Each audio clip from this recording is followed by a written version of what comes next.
What's up, everybody? Welcome back to another episode of Go Talk with Marcus, powered by Podex, fueled by Goat Fuel. Once again, joining me on the show today, ironically enough, is Payton Doyle, the Payton Doyle Show. I think the last time Payton was on the show, it was to talk about the Celtics or the Bucks. That wasn't planned. But what's up, man? Welcome back. What's up, man? I'm glad to be back on, ready to get into this. This was a great series, was it not? This was a fantastic series. And the episode will be out on Thursday. Today's Tuesday that we're recording this. I took my victory lap on my show with Justin, as I said I would. I couldn't do it on his show, unfortunately, because Neil was sick. Neil, I hope you feel better. But for my own personal villain origin story, it's because Justin was ducking the smoke. And that's what I'm going to stick with, because that's what makes me sound the best. This was a fantastic series. The one thing I do want to note is that playoff basketball is playoff basketball. Injuries are a part of the game. I understand that, right? I am not going to sit up here and say that Giannis is not the best player in the world. I don't think he is, but I won't say that he's not definitively. What I will say, though, is he did not play like the best player in the world in Game 7. His team didn't play like the defending champions in Game 7 either, but he definitely didn't play like the best player in the world in Game 7. Let's start with the Celtics. I think that's the best thing to do, obviously, as the victors. Moving on now, they'll face the Heat. This is their second Eastern Conference Finals appearance in 3 years, much like the Heat.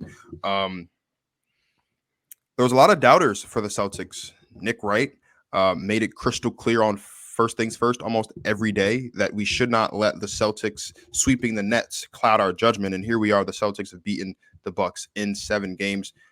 At this point, when you look at the 4 teams that are left, the Celtics, the Heat, the Warriors, and the Mavericks in the West, how would you rank the Celtics as far as among these 4 teams that are left? Where do they rank? 1, 2, 3, or 4? I think right now the Celtics have to be 1 because they have very little to no blemishes on their resume this playoffs. The Warriors would be second in my opinion, but I can't put them first. Why? Because they found themselves down 55 points to a Ja Morant-less Grizzlies team in the last series, which now the Warriors still handled that series. They handled business. They won in 6. They got out of there, which is fine, right? And I think they're going to make the finals. I think they're going to beat Dallas in the Western Conference Finals. But I think the Celtics just have this thing about them where it looks like they have lightning in a bottle right now. Even when they're down, they're never out. And we saw that when they went down 3-2 in this series.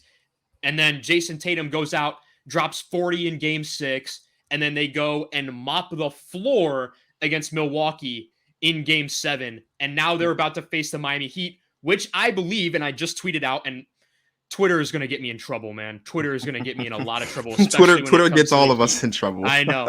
But I did just tweet this out. I said, and I truly, honestly believe this, that the Miami Heat are going to be the worst team that the Celtics have had to face overall in this playoffs. You go in the first round, you have Kevin Durant and Kyrie Irving. Yes, they're not deep. Yes, they play terrible defense, but you have Kevin Durant and Kyrie Irving, and you completely diminished them. You made them look like they weren't even all-star caliber players at times, and that is incredible defensively speaking. And then against the Bucks, you have the Milwaukee Bucks, the 3rd overall best offense in the league.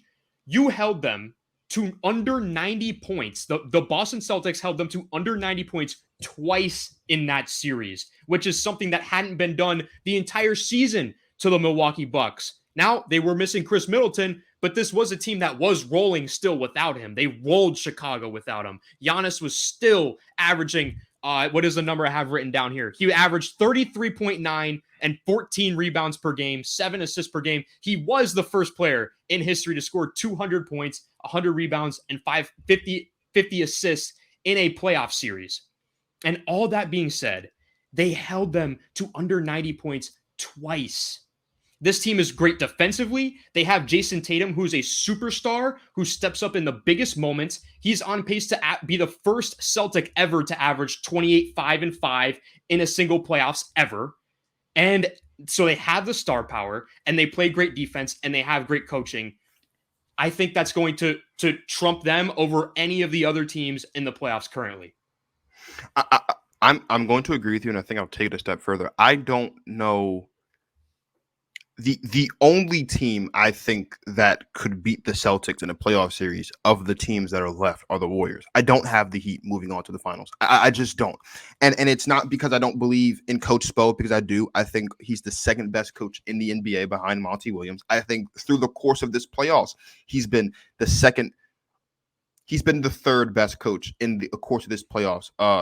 Obviously, I can't pronounce his name. I'm not going to butcher it. The coach for Boston has been incredible. He has been bar none the best coach for the course of this playoffs. I would say that Jason Kidd is number 2.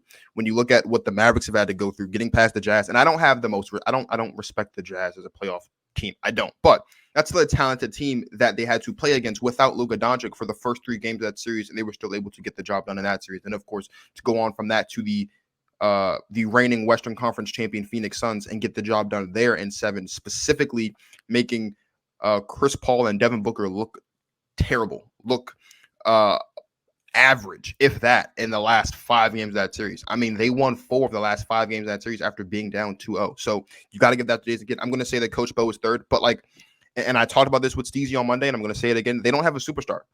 Jimmy Butler's fantastic, but Jimmy Butler's not a superstar. Bam Adebayo, he's been okay, but Bam hasn't been playing like Bam. This has not been the Bam Adebayo that I think that we're accustomed to seeing over the course of this playoffs. Tyler Hero has been Tyler Hero, give or take. He still hasn't gotten back to the bubble Tyler Hero that we all kind of grew to love at that time during that run when they were going to the finals in 2020. So the Heat, as they do have the talent, but they don't have superstar talent. And while they can match the Boston Celtics defensively, they cannot match the Boston Celtics offensively. And that's where this series is going to end up coming down to. It's where are they going to get that offensive firepower from? Because, and I got some pushback for it by Steezy, but I'm going to say it again. It's not that Jimmy Butler can't average 30 points a game in this series, because I think he can. It's not that Jimmy Butler can't. It's, will that be enough when you've got Jayson Tatum averaging almost 30 in the series, and you have also Jaylen Brown averaging about 25, and you've got Al Horford, who after mean mugging Giannis has somehow resurged and has just become a reliable third option on this team, and he's going to be averaging probably about 15 to 20 points in this series. You're going to get points from Marcus Smart. You're going to get points from Pritchard and all these other guys they have on this bench. Like, the offensive firepower is just going to be too much for the Heat to handle. Yeah, they've got bodies, but having a lot of bodies only works in a series like against Atlanta when there's only really one guy in Trae Young, or in a series like against Philly when the first 2 games you only really had to do with James Harden, and then when Joel Embiid gets back, that's not the Joel Embiid we knew. That's not the Joel Embiid. That's not a healthy Joel Embiid. So you don't even really have to pay much attention to him because he wasn't as effective as he would have been if he was healthy. So again, you just put all your focus on James Harden. You can't just focus on just Jayson Tatum. You can't focus on just Jaylen Brown. You can't really focus on just an Al Horford to a lesser degree, because they have at least 2 to 3 other guys that can make you pay. This is going to be, I think, a 7-game series. I wouldn't be surprised, just off the simple fact that Miami is a fantastic home team, and so are the Celtics. I expect this to go to 7. I wouldn't be surprised if it doesn't. I do have the Celtics finishing it off, though. But 100%, the Celtics are the best team left, and I don't really think it's that close. I think it's Celtics, Golden State. Given what we've seen in this playoffs, I think you can make a legitimate argument that maybe even the Mavericks have been better than the Heat so far through this playoffs, given how they have continued to improve as the games have gone on. Not even just series, as games and days have gone on. The guys around Luka Doncic, we got a Luka special in games 6 and 7 when he just completely took over. But in games 4 and 5, the team around him got really good as well, and they started to click. And again, like I said, in the first round, they were clicking really well in the first round as well. So the Celtics are definitely the best team, and I would say the only team that I really have with a chance to beat the Celtics in the playoff series is the Golden State Warriors, and that would be in the NBA Finals. And I do have the Warriors winning the chip this season. I've been saying that since the preseason, so that's nothing new. When you look at the Bucks, however, because again, there's no Chris Middleton, and we can play the if game of whether or not they make it out of this series without Chris Middleton or with Chris Middleton. And there's a very strong argument to be made that they absolutely do make it out of this series with Chris Middleton because he is their closer. I tweeted after game 6 that game right there was the prime example of why you need Chris Middleton, because Giannis scored almost 50 and it just wasn't enough. You got Bobby Portis and Brook Lopez, Pat Connaughton, Grayson Allen, the Bucks are obviously coming off a championship, right? So there's no real need to blow it up because this is a roster that, as currently constructed, can win you a championship. Do you foresee any major changes in the Bucks' future heading into next season to get back to where they were last season, which is hoisting the Larry Browning Trophy when it's all said and done? Not necessarily. I would like them to go seek out better three-point shooters because that ultimately is what cost them Game 7. They went 4 for 33 from three-point land, which is good for, I think, about 12%. And that is the second worst percentage of any other like playoff game that any team has ever had in a playoff game. That's the second worst. And it came at Game 7. That's down to your role players because your best player in Giannis can't be taking threes. He shouldn't be taking threes. He's not made to take threes. And that, I believe, is the biggest knock on him. I still think Giannis is the best player in the world at this moment. But I can say he does need to be better at shooting threes because at the end of the day, in this league, you need to have that in your bag. But that can be made up with role players around him. When guys like Grayson Allen go cold, Drew Holiday was almost non-existent in Game 7. Brook Lopez was non-existent in Game 7. Where were these guys? These are the guys that need to step up. I don't think the Bucks are that far away from continuing to be contenders. Obviously, the injury to Chris Middleton was huge. He, like you said, is their closer, and it was evident how much they were missing him throughout this series. At the end of the day, I feel like the Celtics were the better team, and they won. They were the healthier team, and they won. So the Bucks shouldn't have any shame in going home in 7. But I would look at those role players and say, okay, who can we get who can consistently step up and make these three-point shots to kind of cover up the fact that our superstar player, the guy that our team is built around, is not the guy that's going to make 3 or even 4 three-pointers a game. Here's the one thing that has become blatantly obvious to me. Well, it was always obvious to me, but if you don't think this after seeing Game 7, you need to check your TV. And I think that I don't think anybody should be losing their job. And I'm not in no way saying that the Bucks need to fire the head coach, Mike Budenholzer. They don't, right? He's a former coach of the year. He is currently an NBA champion. I do, however, believe that him winning that championship last year saved his job a little bit. Because as we saw in Game 7, and throughout the course of this series, really, he just doesn't make adjustments. And that's not going to work in the long run. And I think what happened in this series especially is when there's no Chris Middleton and Drew Holiday isn't producing offensively, which Drew Holiday doesn't produce that reliably offensively anyway, so that shouldn't be a shock anyway. But when Pat Collins hasn't hit his shots and Bobby Portis is struggling and all these other guys are struggling, you need to make adjustments. And no adjustments were really made by Mike Budenholzer. And if they were made just a little bit too late. Like, I watched Game 7, and Game 7 was just disgusting. Like, aside from the poor shooting, just when you look at just the lack of adjustments being made, there was no attempt to try to slow down Jayson Tatum. There was no attempt to try to slow down Jaylen Brown. There was no attempt to try to force the ball into one of those guys' hands and just neutralize the other. There was no coaching adjustment made really throughout the course of this series, but especially in Game 7. I don't think Coach Bud should be fired because he's a coach of the year and he's an NBA champion, and you're not going to fire a guy when you're just coming up just 1 year after winning a championship with him. But that has to change. He is going to have to start making adjustments. Even if the team is fully healthy, I still would have had the Celtics in 7. I think I probably that take wouldn't have been well received, obviously, and that's fine. I have a lot of takes that aren't well received by people. I don't care. But Coach Bud has to learn how to make adjustments. And if he can't make adjustments, then even if the team is fully healthy, we could see the Bucks go down again in a 7-game series just off the sheer fact that he refuses to make adjustments, refuses to or takes too long to make adjustments, so that it's almost as if by the time he makes that adjustment, well, the other team's coach has already adjusted to the potential adjustment. And so now the adjustment that he's made has been for nothing. That was probably confusing. That's fine. The point is, Mike Budenholzer needs to learn how to make adjustments.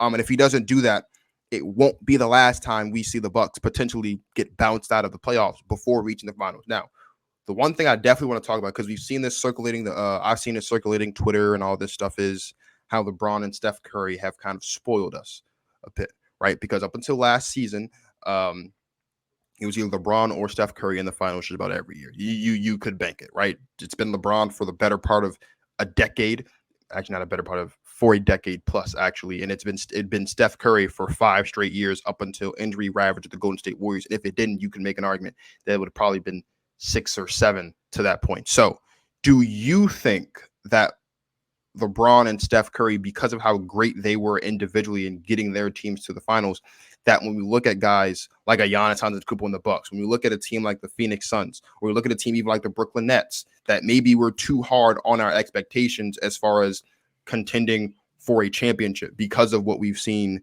these two guys do. Because the consensus is that what LeBron and Steph has done as far as getting to the finals consistently is an anomaly. Yeah. I mean, they did definitely change the game. I mean, but we shouldn't have expected that out of the teams like the Suns, like you said. We shouldn't have expected that out of the Bucks or out of Giannis or out of any of the players, out of Philly, out of anyone. It's impossible, especially the division of talent now in the NBA. Back then, the super teams were super teams. They were super teams. And while it does come down to the greatness of LeBron, it comes down to the greatness of Steph, but it was also the greatness of LeBron accompanied along with the greatness of Dwayne Wade and Chris Bosh. It was also the greatness of Steph accompanied by Clay, accompanied by Kevin Durant, accompanied by a great team player in Draymond Green. And another thing is they also had sometimes good coaching. Like LeBron had Spoelstra. Steph Curry had Steve Kerr. While I know there's mixed reviews on Steve Kerr, I ultimately think that he's actually a pretty good NBA coach. I think so, yeah. So there's so many things that come into, like, all needs to go into fruition for those teams to be that dominant over time. And what we're seeing is those teams have now kind of disbanded a little bit. Now the Warriors are still great, but they're not those Warriors teams of old. But you're going to see one of those teams is going to arise, whether it is the Bucks, whether it is now the Celtics, whether it is the Warriors again. One of those teams is going to arise and dominate for the next decade, much like the Heat teams, the Cavs teams, and I'm not going to say the Lakers team because those teams haven't dominated with LeBron, but and the Warriors with Curry have dominated the past decade from the 2010s to the 2020s. We're going to see the 2020s to the 2030s. Those teams are still in competition to figure out who that next team is going to be. Who do you think that next team is going to be? If you had to look into the crystal ball and project 10 years from now, because you get mixed reviews, right? Because look, the league is in great hands. You've got Luka, you got Ja, you got Trey, right? Obviously, Jayson Tatum has clearly made his stamp and look, hey, I'm a top 10 player. And if you didn't think so now, you better think so at this point. Obviously, you have Giannis, right? Can't care about Giannis, but then you still have the old guys and LeBron and KD and Steph who could potentially still make some noise in the league. Who do you think, if you had to project, because we're in 2022 right now, but if you had to project to 2030, who do you think would have been that team that dominates this decade as far as championships and finals appearances? Or maybe what player does it? Because maybe player leaves one team, goes to another, like we saw with LeBron, and he does the same thing. I think right now, and I hate to be a prisoner of the moment, but I have to say the Celtics. I have never been as impressed in a team in a playoff series as I am in the Celtics right now. Defensively, they're great. It looks like they have a coach who could be that coach for the next decade. It looks like they have the role players like Grant Williams and all these guys that come off the bench even that are great. They all play great defense. Marcus Smart, Defensive Player of the Year, and he's a great distributor. And then they have two guys who I think are going to be potential superstars. One who I think has the potential to be a top 5 player in the league in Jayson Tatum. And then Jaylen Brown, who I think is going to be consistently an all-star, especially in the Eastern Conference. So if they do find a way to keep these pieces that they have now and build upon that, I think they're going to be a team that could be that next dominant team, because Jayson Tatum is their star player. He can shoot threes. He can create his own shot. He can also facilitate as well. He also plays great defense. He has everything that you need. There's no real huge major flaw in his game. So that's an easy player to build around. But it does take a little bit of luck. You're going to need breaks in the playoffs to dominate through that amount of time. But as of right now, yes, I would take the Celtics to be the best team over the next 10 years. I love Jayson Tatum. I think Jayson Tatum is fantastic. Just for the sake of not being boring and not saying the same thing, I feel like the default answer would be the Bucks, just because they have Giannis, who is perceived by most to be the best player in the world, and especially once LeBron and KD are done, I don't think there will really be anybody outside of those two guys, if you even say it's those two guys, that could really take that from him right now. I would say the only other two guys that you would think of are the only other two guys that are in the playoffs that are young, and that's Jayson Tatum and Luka Doncic. So I guess the default answer would be the Bucks because of Giannis. But I feel like if we're talking over the next 10 years, if there's one team I think that could dominate the league, I'm actually inclined to say the Mavericks. Not so much because I think they'll win a bunch of championships, because maybe they don't.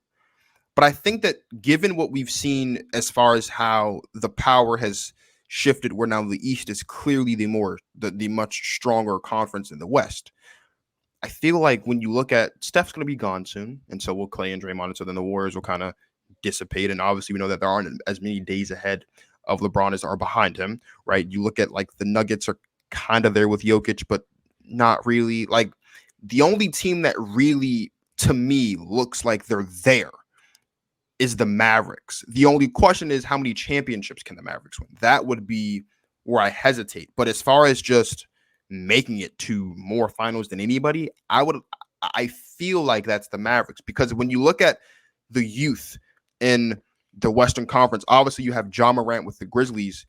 You have the Suns, but are the Suns still going to be the Suns if Chris Paul leaves? Because before Chris Paul got there, the Suns weren't that good of a basketball team. And it's not that Devin Booker's not good, but can Devin Booker lead the Suns to the greatness that we've seen them reach and the heights that we've seen them reach with Chris Paul? I don't think so. Jokic is kind of young. He's not that old. But again, with Jokic, there's not a lot of talent around him. And without Jamal Murray, he hasn't done that much. And without Michael Porter Jr., he definitely hasn't done that much. So I don't know if I can really bank on the Nuggets to be that team. I'm not banking on the Jazz ever, especially considering that Rudy Gobert and or Donovan Mitchell, likely Rudy Gobert, if the Jazz are smart, will no longer be in Utah come the beginning of next season. Like I feel like the Mavs have the path of least resistance. Specifically, Luka Doncic has the path of least resistance when you're looking at young stars over the next 10 years. He's only 23 right now, if I'm not mistaken, and he is already a superstar. He is, I would say, there's always an exception to the rule. And I said this on the show with Steve the other day. I said most superstars, you've got the MVPs, the championship, the playoff success, and the yada, yada, yada, right? Luka is the only guy that doesn't have the MVPs or the championships. He is getting the playoff success in front of our eyes right now, but he's been amazing from the moment he stepped foot on a basketball court. And it's been an incredible thing to see.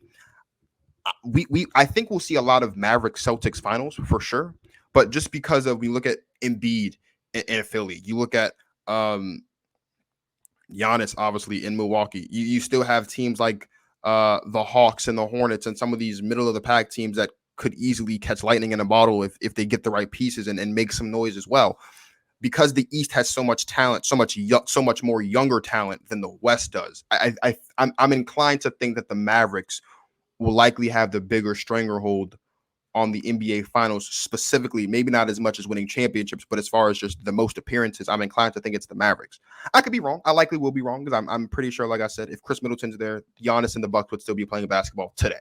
They would be suiting up to play in the game one of the Eastern Conference Finals right now.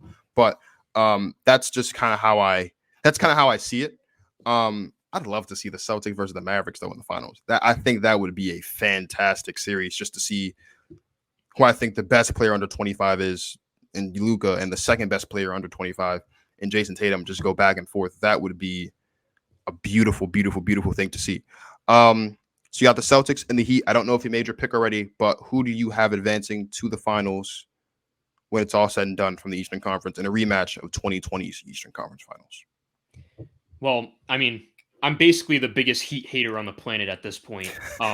So, and it always keeps biting me in the butt, but I'm picking Celtics because I just don't see how Miami's going to score in this series, because the Celtics have played so many better teams to get to Miami. Miami has had a questionable road to get to the Eastern Conference Finals. They had to beat Atlanta, who I love Trae Young, but he's kind of like, if you can scheme against him, if you can contain him, which the Miami Heat defense is certainly cream of the crop. It's certainly top of the line. It's certainly one of the best in the league, and I'll give them that. And it's part of the reason why they're there. All they did was contain Trae Young. Great. That's amazing that they did that. And in the fashion that they did too. Trae Young was a complete no-show throughout most, if not the entire series. Okay, so I'll give them credit on that. That was good, but the Hawks were not supposed to beat them. The Heat needed to handle business against the Hawks, and they did. So that's credible to an extent. Then they go and play Philly. Philly is injured with Joel Embiid. They don't have depth. Doc Rivers always folds in the playoffs. And on top of that, James Harden is out of shape and washed. Okay, so you beat the Sixers. Great. You were supposed to do that. The Celtics, on the other hand, though, both series, there were a legitimate argument that the Nets could beat them in the first round. There was a legitimate argument that even without Chris Middleton, that the Bucks could have won that series. And at the end of the day, the Celtics came through and they played gritty. They showcased their star talent in Jayson Tatum, which is something that the Heat haven't done. I love Jimmy Butler. He's not a star. I can make a true argument that he's the third best player on the court against the Celtics, that Jaylen Brown is better than him, that Jayson Tatum is, of course, better than him. So with all that being said, I have Celtics in 5 or 6 games. I have the Celtics too. I won't I won't bore the people with the reasoning. But no, I was of the mindset in the first series, like, yeah, okay, the Nets are the 7th seed, but that's still KD and Kyrie. There's no way. And then they swept me, like, okay, yeah, you got me. You lock down one superstar, that's great. You lock down 2 superstars for 4 games and keep them from winning 1. You have to take note. So I've got the Celtics all the way as well. I know this isn't the show for that, but who do you have meeting the Celtics in the finals from the other side? The Warriors. 1, the Warriors have been there.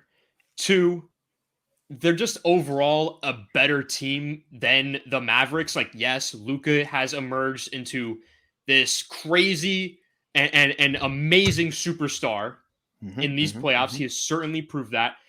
But overall, the Warriors are a better team.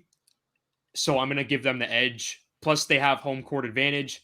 And it's always hard to go into Golden State. I know they're not an Oracle anymore, but it's still a hard place to go and play. It's hard to beat the Warriors on their home court. When you see that yellow and blue paint, it is hard to win basketball games on that basketball court against the Warriors. So with that being said, and especially in the playoffs as well, especially in the playoffs. So with all that being said, I got to take the Warriors in that series. So I would have the Bucks and the Warriors, or not the Bucks, I'm sorry, the Celtics and the Warriors facing in the finals this season. I'm right there with you. I've been saying it from the week before the season started. And if you don't believe me, you can go back and check that episode. Chad was here. I believe Neil Hoyt of This Justin was here as well. And there was one other person, I can't remember who. But I said quite honestly, quite simply, that the Golden State Warriors would be back in the finals with the return of Klay Thompson. We are now seeing that. And as I've been saying through the course of these playoffs, I'll continue to say it, the Warriors have only lost 2 playoff series in the Steph, Klay, Dre era. Both of them are final series. They lost in 2016 when they blew the 3-1 lead. They lost in 2019 due to injury. They do not lose in the Western Conference playoffs. I don't expect that to change now. I love Luka. Luka's great. You can check the Twitter. Luka is, call me crazy. What we've seen out of Luka this season, what we've seen out of Luka through the course of his career, right? We've seen Luka, how he produced. Luka, I think, is already one of the greatest playoff performers of our generation, for sure, because there aren't that many great playoff performers of our generation. Obviously, you got LeBron and you have Steph and you got KD. You can put Giannis in that conversation as well. I think you could very easily, in our generation, so let's say the last 5 to 10 years, I think you could definitely put Luka in the top 10 already. You might could even put him in the top 5, depending on where you have it, because he's just been that good. The one thing that we've kind of held against him is he'd be playing against the Clippers. Yeah, well, the Clippers have 2 guys that we rant and rave all the time as being 2 of the best 2-way players in the league, in Kawhi and Paul George. There's only so much the man can do, and he's still out here dropping 40 with pinched nerves in his neck and all this other stuff on that duo. So that's fantastic. But the Warriors, I have been on the Warriors from the moment the season started. I am not going away from that pick, unfortunately, because of Joel Embiid's injury, and Joel Embiid's injury alone. The other half of my pick and the Sixers won't be in the finals, but that's okay. It's okay. Maybe next year. I don't know. We'll figure it out. But thank you, Payton. It's always a pleasure to have you on the show. Please let everybody know where they can find you and what's up next for you. So yeah, you could find me on basically every social media platform at PD Sports for Instagram and TikTok, and at Payton Doyle Show for Twitter and Facebook. I have my own live show, where I talk about all the whole world of sports, and it is on every Wednesday morning at 10 a.m. You could view it on Twitter Live, Facebook Live, and of course YouTube Live. So other than that, that is pretty much what I've got going on. But first, please, show Marcus all the love in the world. If you're seeing this, if you haven't already, please subscribe to him. Get him to 100 subscribers. That is By his next goal. week. By next By week, next please. week. And there's a deadline Please. to this. And if you Please, don't, by next if he week. doesn't get to Please. 100 subscribers by next week, I don't know I'll what's going to cancel the happen. show. Yeah, I'm not going to cancel the show. I might ride I in the won't streets. cancel. I might ride in the streets. We might all just ride in the streets. But Yeah. I thank you. Seriously, let's get to 100. Like somehow we lost a subscriber. Don't know how that happened. on, But I think we gained it back though. It's fine. Look, we're at 92. We're at 92. Come on, eight people. Your mom, your daughter, your sister, your brother, your cat, your dog, your lizard, your frog, whoever. Just press the subscribe button on YouTube so you can get to 100 subscribers by next Thursday. At the very least, the 31st of the month. I won't be too upset if it's at the 31st. But please, that's not even 34. There's not even 31 days in May, I don't think. The 30th. However many days are in May, get it there, please. Also, September 1st, important day. Start it, circle it, underline it, set alarms, set calendars, do it all. Get 50 alarm clocks and set them all to September 1st because there's big things coming on September 1st. And if you miss it, you don't want to miss it. So don't. So just make sure you're paying attention September 1st on my channel, on Payton's channel, on some other people's channel as well. But make sure September 1st, it's big, it's coming, it's going to be great. Absolutely. So thank you guys for watching. As always, like, subscribe, click the notification bell, subscribe, follow on Instagram, Twitter, TikTok, at the socials below, GTP Markets on everything.